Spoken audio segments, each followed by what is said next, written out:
말씀을 가지고 주인이라고 하는 제목으로 함께 말씀을 좀 나누기를 원합니다. 우리 신앙생활에 있어서 가장 중요한 핵심 가치가 있습니다. 우리 신앙에 있어서 가장 중요한 핵심 가치, 그것은 뭐냐? 우리의 삶의 주인이 누구인가 라는 부분입니다. 영어로 로드십이라고 하고 표현되는 이 주인됨의 문제입니다.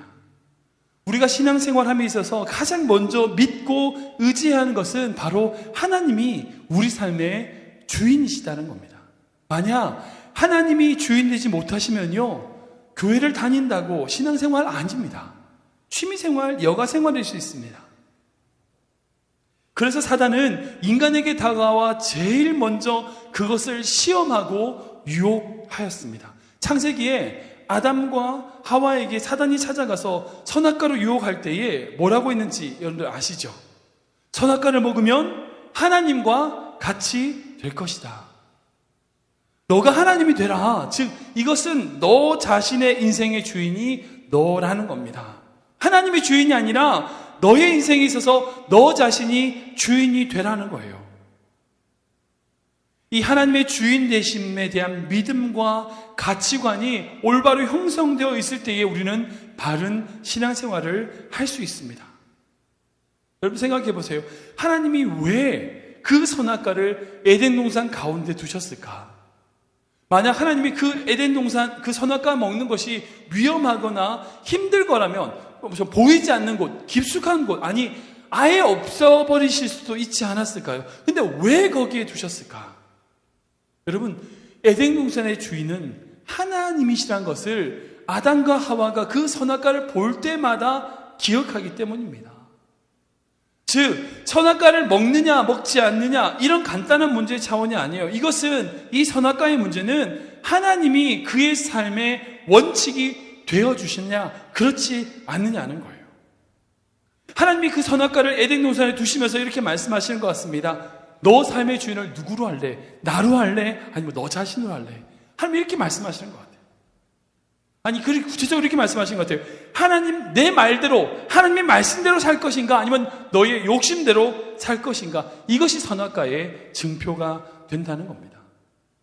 그러나 사단은 우리에게 이 문제를 건드려요. 먹어라. 그럼 하나님과 같이 될 거야. 즉, 너의 인생의 주인이 너 자신이야. 그런데 아담과 하와가 넘어갔죠. 왜? 사람의 마음속에는 다 누구나 다 자기가 주인 되고자 하는 욕심이 있기 때문입니다. 내가 내 인생의 주인이 되었으면 좋겠다라는 마음이 있기 때문에 넘어간 거죠.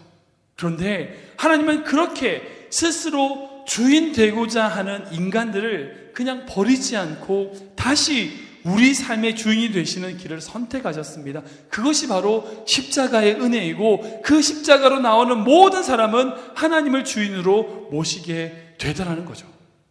하나님은 지금도 우리에게 이렇게 말씀하십니다. 내가 너를 창조했어. 그래서 너를 위하여, 너 자신이 주인으로 사는 인생이 아니라 너를 위하여 하나님을 주인으로 인정하고 하나님의 말씀대로, 나의 말씀대로 살아라 라고 말씀하시는 것 같습니다.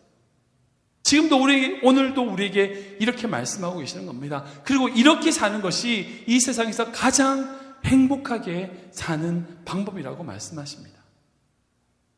오늘 이 주일 아침에 나오는 우리 클리브랜드 한인장로교회 성도님들 모두가 정말 하나님을 주인으로 인정하고 그분의 말씀에 따라 살아감으로 하나님이 예비하신 놀라운 은혜와 축복을 누리는 성도님 되시길 주님의 이름으로 축원합니다. 아멘.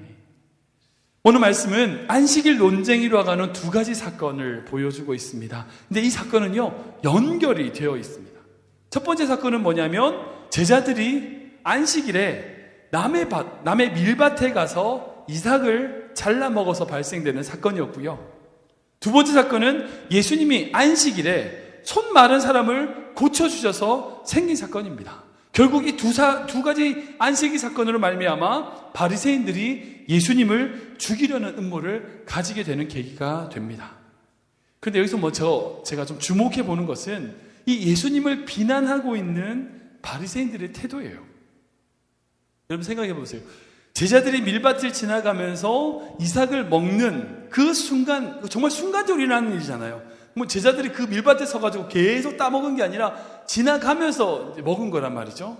근데 그렇게 순간적으로 일어난 일인데 우연히 바리새인들이 지나가다가 우연히 보고 지적을 했을까? 어떻게 생각하세요? 우연히 봤을까요? 아니면 계속 감시하고 있다가 어떻게 하나 보다가 지적을 했을까? 어떻게 생각하세요?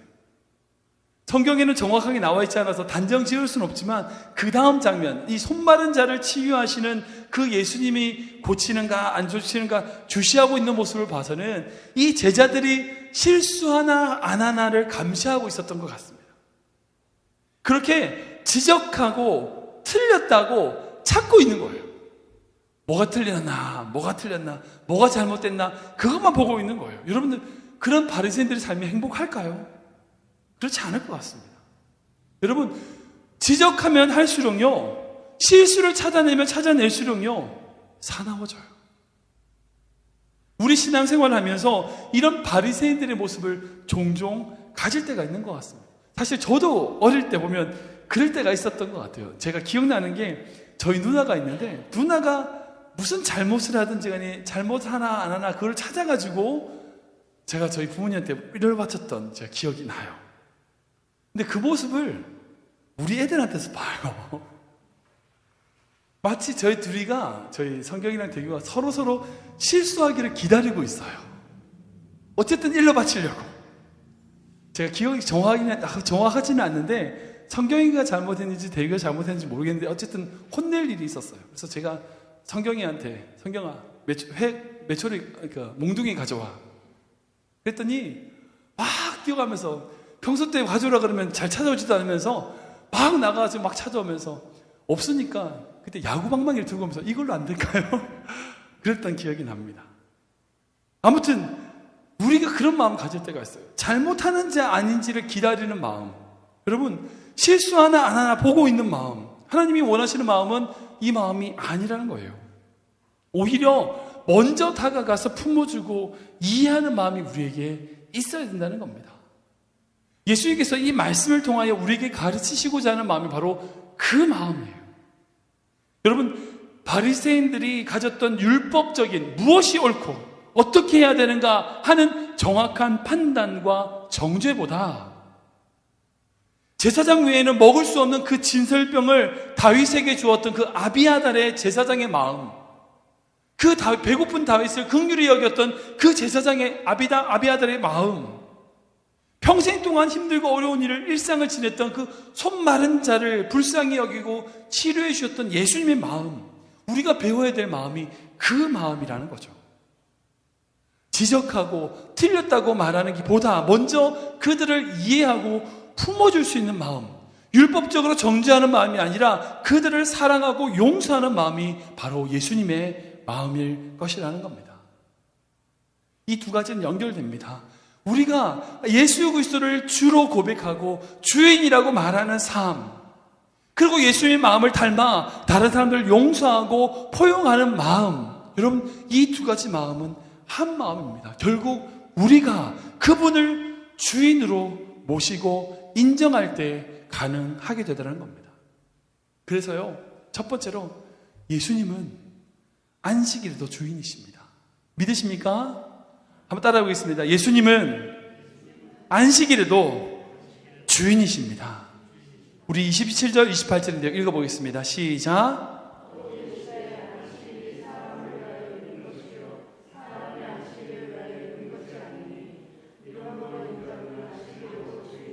아멘. 안식일 논쟁에 있어서 가장 중요한 이 논쟁의 쟁점은 안식일이라고 하는 이 날짜입니다. 여러분, 이 안식일은 누가 만드셨죠? 하나님이 만드셨습니다. 다른 누구도 아니에요. 하나님이 만드셨어요. 6일 동안 힘써서 정말 창조하신 하나님께서 제7일의 쉬심으로 우리에게 그와 같은 안식을 누리라고 정해주신 날이 바로 안식일입니다. 우리 창세기 2장인데요. 한번 읽어볼까요? 시작.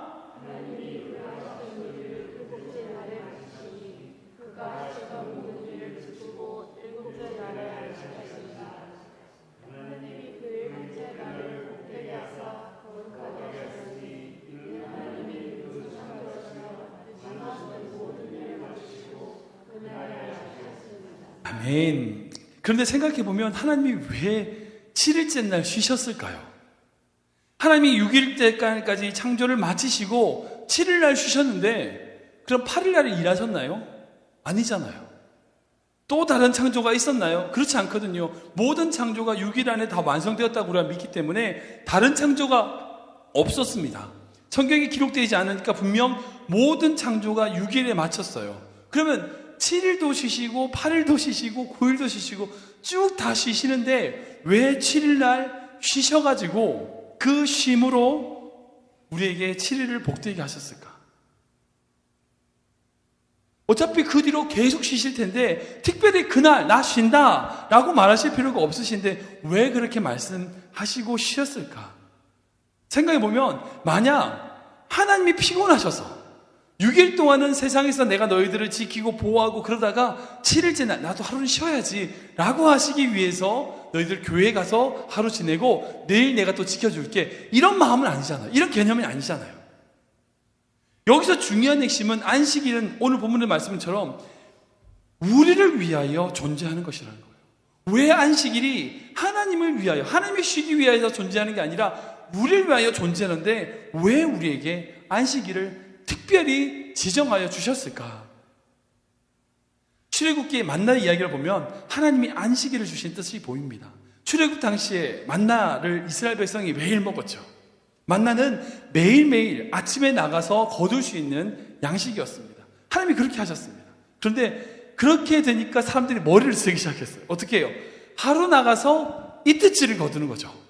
그러면 그 다음날 나가지 않고 이틀치를 먹을 수 있으니까 한 번에 수고하고 두 번 쉬겠다. 어떻게 됐습니까? 그 다음날 그 만나는 먹을 수 없는 상태가 됐죠. 다 썩어버렸어요. 그래서 매일매일 나가야 되는데 그런데 참 희한한 것은 6일째 날에 거두는 만나는 이틀치를 거두라고 하세요. 그리고 안식일 아침이 되었을 때에 그 만나가 어떻게 돼요? 먹을 수 있는 상태가 됐어요. 왜 평일에 이틀치를 거두면 상하는데 토요일 날 안식일 전날 거둬서 이틀치를 거두면 상하지 않을까요? 하나님이 그날만 좀 특별히 방부제를 넣으셨을까요? 아니겠죠. 여기에 안식일을 주신 하나님의 뜻이 보입니다. 여러분, 인간에게는 누구나 다른 이들보다 더 많이 가지려는 욕심이 있습니다. 그 욕심은 정말 끝이 없어요. 욕심을 채우다 보면 내 정도 되면 충분하겠지. 그런 사람 보셨습니까? 절대 없습니다. 욕심은 끝이 없어요. 하루하루 만나를 가져오라고 하셨는데 왜 이틀치를 가져왔을까? 욕심 때문이죠. 만약 그게 썩지 않았다. 그럼 어떻게 했을까요? 그걸 가지고 장사했을 거예요. 만나 튀김, 만나 과자, 이런 거 만들어가지고 또 팔았을 거라고요. 남들보다 더 많이 가지려고 했을 거예요. 그것으로 장사하고 이윤을 남기려고 했을 거예요. 근데 그렇게 되지 않아요. 왜? 욕심을 채울 수가 없는 거예요. 아이러니하게. 그런데 안식일 전날 주어온 만나는 그 다음날도 상하지 않는 거예요. 이것은 결국 만나를 주시는 분, 우리에게 먹을 것을 주시는 분이 하나님이시라는 거예요. 내가 가서 거뒀기 때문에 먹는 것이 아니라 하나님이 주셨기 때문에 내가 먹는다는 거예요. 이들이 수고하지 않았나요? 수고했어요. 거두는 수고를 했다고요. 근데 그 수고 때문에 먹는 게 아니라 하나님이 공급해 주셨기 때문에 먹는다는 거예요. 그래서 안식일은 하나님이 우리 스스로 살아가야 된다는 강박관념에서 벗어나기 위해 주시는 제도예요. 이건 내가 살아야 돼. 이건 내가 살아야 돼. 일하지 않으면 죽을 것 같아. 이런 강박관념에 사로잡혀 있는 우리에게 아니야. 너가 일해서 먹고 사는 게 아니라 내가 주는 걸로 먹고 사는 거야 하는 것을 가르쳐주기 위해서 안식일을 주셨다는 거예요. 그리고 또한 안식일은 우리의 욕심을 제어하기 위해서 주신 제도예요. 더 많이 가지려고, 더 많이 소유하고, 남들보다 더 많이 자기 것을 채우려는 인간의 욕심이 있습니다. 그 욕심을 채우려는 인간에게 7일 중에 하루를 강제로 쉬게 하심으로 다른 이들을 돌아볼 수 있는 시간을 주신 거예요. 그게 안식일이에요. 예전에 서부 개척 시대에 동부에서 서부로 사람들이 개척자들이 달려나갔죠. 그때 서부 지역에 누구든지 깃발만 꼽으면 자기 땅이 되는 그런 시대였잖아요. 그래서 먼저 도착하는 사람이 깃발을 꼽으면 자기 땅이 되는 그런 시대였어요. 서부 개척 시대. 근데 많은 사람들이 동부에서 서부로 말을 타고 달려가기 시작했습니다. 근데 그 중에 청교도들이 있었어요. 신앙으로 올바로 살려고 하는 청교도들이 있었어요. 이 청교도들은 안식일까 주일날 자기들이 갈 수 없다는 결정을 내렸어요. 6일 동안 가고 하루는 쉬고 쉬어서 멈춰서 하나님께 예배를 드리고 다시 출발을 하자. 그렇게 결정을 했어요. 그들이 먼저 도착해서 좋은 땅을 차지하더라도 괜찮다, 어쩔 수 없다. 우리가 하나님을 예배하는 것이 더 중요하기 때문에 그렇게 하자라고 결정을 내렸어요. 근데 참 희한한 게 역사의 기록을 보면 누가 먼저 도착한지 아세요? 이 청교도들이 먼저 도착했어요. 7일 동안 쉬지 않고 계속 달렸던 사람들은 말이 상하든지 무슨 병이 나든지 어떤 문제가 생겨서 중간에 다 멈출 수밖에 없는데 이들은 6일 동안 가서 하루 쉬고 6일 가서 하루 쉬는 이 패턴을 가짐으로 이들이 더 먼저 일찍 도착하게 되더라는 거예요. 하나님 우리에게 왜 강제로 쉬라 내지는 안식일을 허락하셨냐? 우리가 끊임없이 우리의 욕심을 강화시키려고 하는 우리의 마음을 제어하기 위한 뜻이 바로 안식일이라는 거예요. 그리고 내가 노력해서 먹고 사는 게 아니라 하나님이 주시는 것으로 산다는 것을 가르쳐 주기 위하여 주신 제도가 안식일이라는 거예요. 지금 우리는 이스라엘 백성들처럼 광야에서 만나를 거두지 않습니다. 그런데 사실요, 만나를 먹고 살아요. 매일매일 하나님 주신 은혜로 살잖아요, 우리가. 여러분, 내 힘으로 거두는 것 같지만 하나님이 지키지 않으시면 거둘 수 없음을 우리는 고백할 수밖에 없어요. 그러기에 우리는 매일매일 만나를 먹고 살아요. 그렇다면요, 안식일에 우리가 만나를 공급하시는 우리의 주인이 누구신가는 것을 기억해야 된다는 거예요. 이것을 기억하기 위하여 안식일을 우리에게 주셨다는 겁니다. 근데 사실 아시겠지만 우리는 안식일을 지키지 않습니다. 뭘 지켜요? 주일을 지켜요. 우리는 예수님이 부활하신 안식 후 첫날, 그러니까 어제가 안식일이라고 하면 토요일이 안식일인데 우리가 주일을 지키는 거죠. 왜냐하면 예수님이 부활하신 그 안식 후 첫날이 우리에게서 무엇보다 중요한 날이기 때문에. 그러나 안식일을 지키는 것이나 주일을 지키는 것이나 그 정신은 동일해요. 여러분, 주일에 가게 문을 여냐 마냐, 직장을 가냐 마냐, 이게 중요한 게 아니란 거예요. 그런 율법적인 판단과 정죄가 중요한 것이 아니라 그 안식일의 의미가 무엇냐는 거예요. 내가 그렇게 가게 문을 열고 직장을 가지만 나의 삶을 붙들어 주시는 분 누구다? 주님이시다는 거예요. 내 스스로의 삶을 살아가지만 나의 삶을 인도하시는 분이 누구다? 주님이시라는 거예요. 이걸 믿고 나아가는 거죠. 그 안식일의 주인이 누구냐? 바로 우리 주님이시고 우리를 만드신 우리의 욕심과 우리의 삶의 질을 위하여 그 날을 허락하신 분, 그분이 주님이시다. 그러면 그 주님을 모시고 직장을 가고요, 그 주님을 위하여 가게문을 여는 거요, 안식일을 지키는 거예요. 두 번째로요, 예수님은 우리 모든 날의 주인 되십니다. 따라보세요. 예수님은 우리 모든 날의 주인이십니다. 우리 3장 4절과 5절인데요. 읽어보겠습니다. 시작.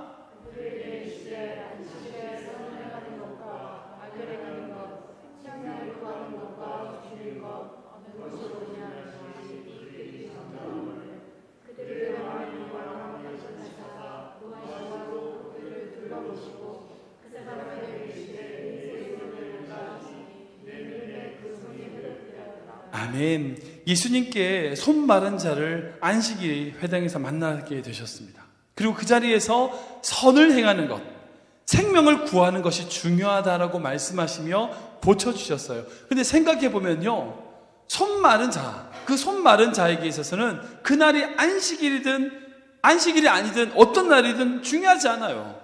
자기 손이 마른 것이 회복된 것이 중요한 거죠. 예수님이 고쳐주신 것도 마찬가지입니다. 안식일에 고쳐주셨냐, 그렇지 않냐, 이걸 가지고 예수님이 말하고 싶은 게 아니에요. 예수님이 말하고 싶은 것은 그 사람에게 가지고 있는 그 생명, 그 삶에 가지고 있는 아픔, 그것을 고쳐주시고 회복시켜 주시는 것, 이것이 중요한 거죠. 그날이 월요일이든 화요일이든 어떤 날이든 상관없다는 거예요. 중요한 것은 그가 회복되었고 한 예수 그리스도께서 그의 삶에 영향력을 끼치셨다는 거예요. 사랑하는 성도 여러분, 우리의 인생의 주인 되신 예수님이 찾아오셔서 우리가 그분의 영향력 아래에 있는가, 그렇지 못한가가 중요한 것이라는 거예요. 여러분 생각해보세요. 주일은 교회 와서 정말 예수님께 거룩하게 예배를 잘 드리고 예수님을 주인으로 모시고 고백하고 살아가는데 다른 날에는 내가 주인이야. 그것도 잘못인 거죠. 그것도 잘못이라는 거예요.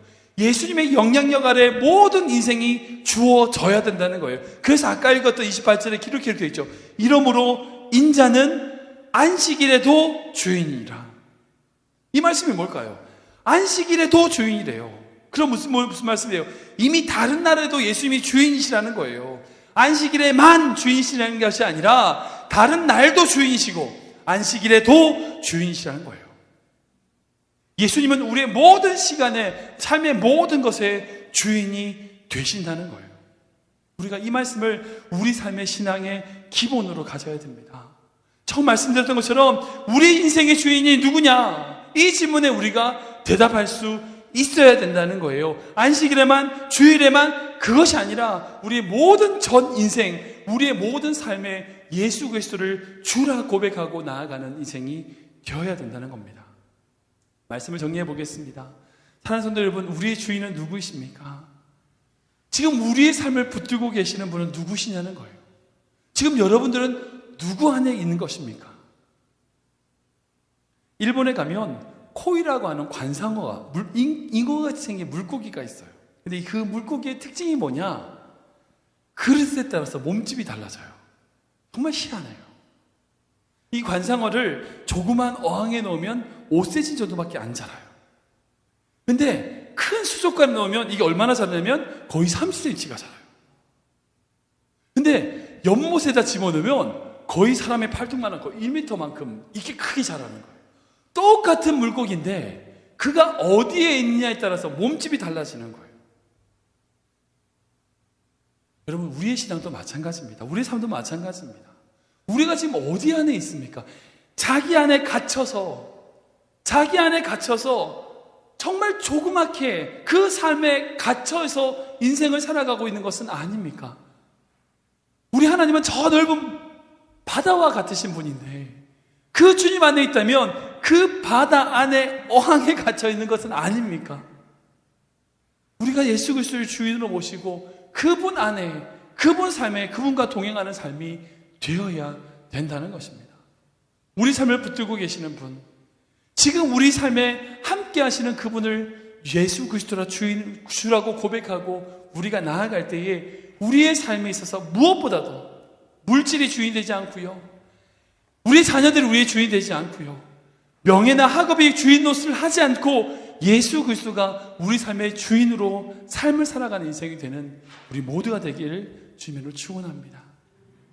아까 불렀던 이 찬양 한번 더 불러볼까요? 내가 주인 삼은 모든 건 내려놓고. 이 찬양 가사가 정말 우리 지금 방금 나눴던 말씀의 핵심과 같은 말씀 같습니다.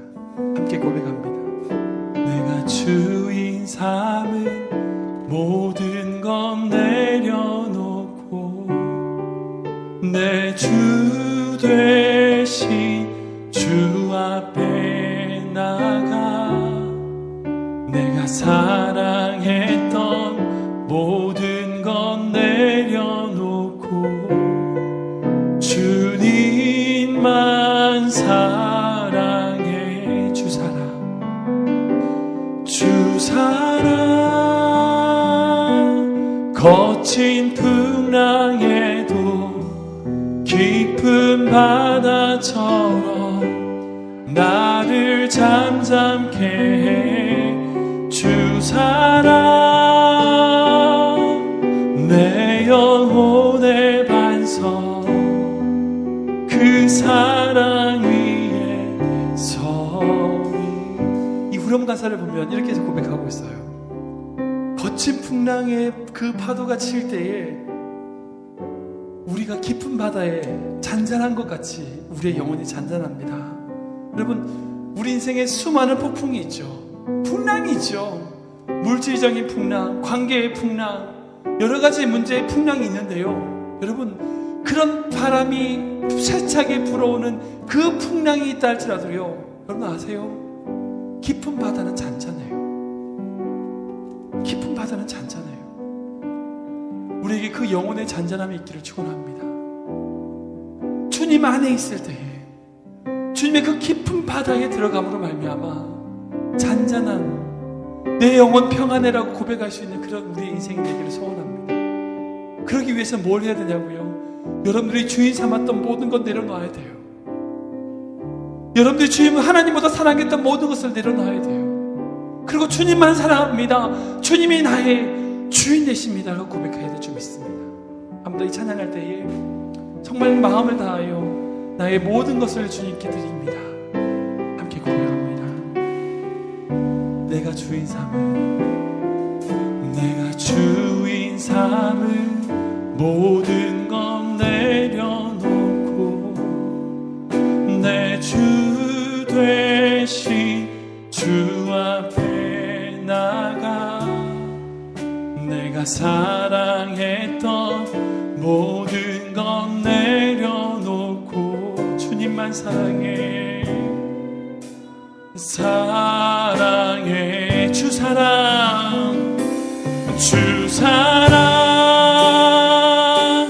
거친 풍랑에도 깊은 바다처럼 나를 잠잠케 해.